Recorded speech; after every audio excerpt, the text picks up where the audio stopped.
Hey friends, this is Dr. Susie Hazen here, and today I would like to tell you about how I got into the liver business. So, a lot of you guys already know me from my Instagram account, or you might know me from my small business, Mother's Best Liver Pills, which I've been doing for, I guess, about 10 years now. I've been doing this. So, I got into liver when my oldest son was 18 months old, or maybe he was a little younger, something like that. And when I had him, I was super excited because I actually had a test subject that I could use my knowledge of ancestral and nutrient dense nutrition on, and I was very determined to nourish his body in the superlative, very best way that I could and help him reach his genetic potential.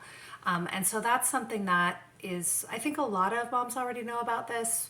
You may or may not know about this, but ideally there's a concept in the ancestral nutrition world, traditional Chinese medicine, indigenous medicine, all forms of basically traditional health and healing, where we believe that each person has been given you have kind of a genetic blueprint, but if you're given the best possible building blocks, you can reach your fullest potential with your physical body and your mental state.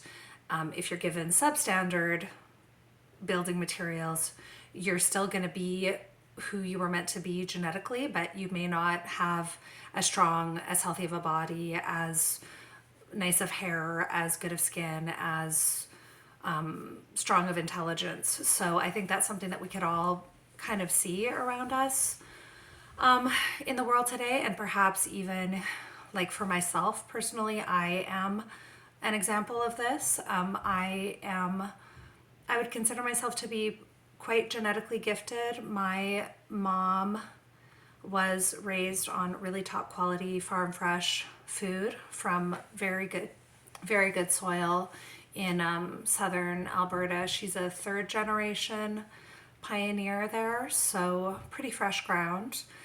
Now, by the time I came along, I was born in 1980,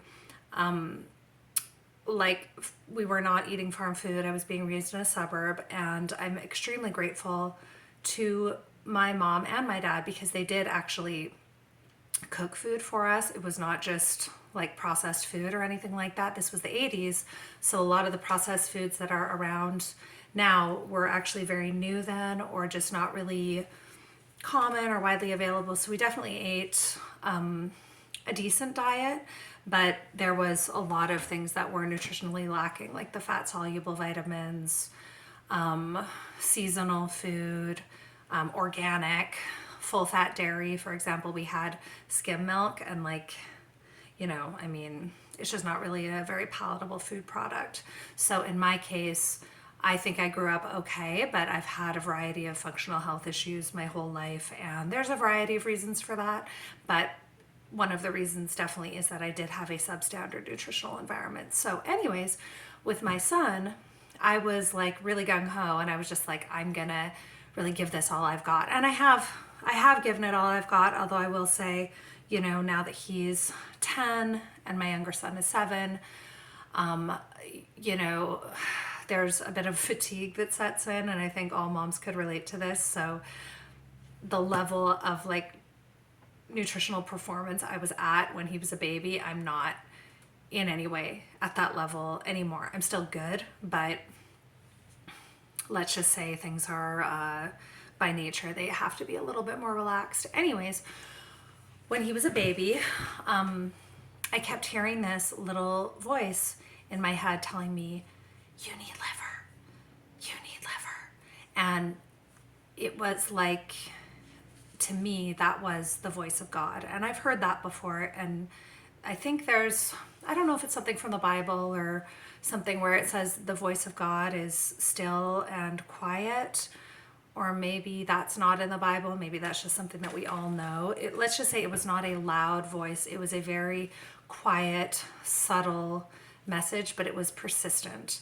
And so I started trying to cook and prepare liver for myself, my son, and my family. And it was just, for us, it was a bit of a fail.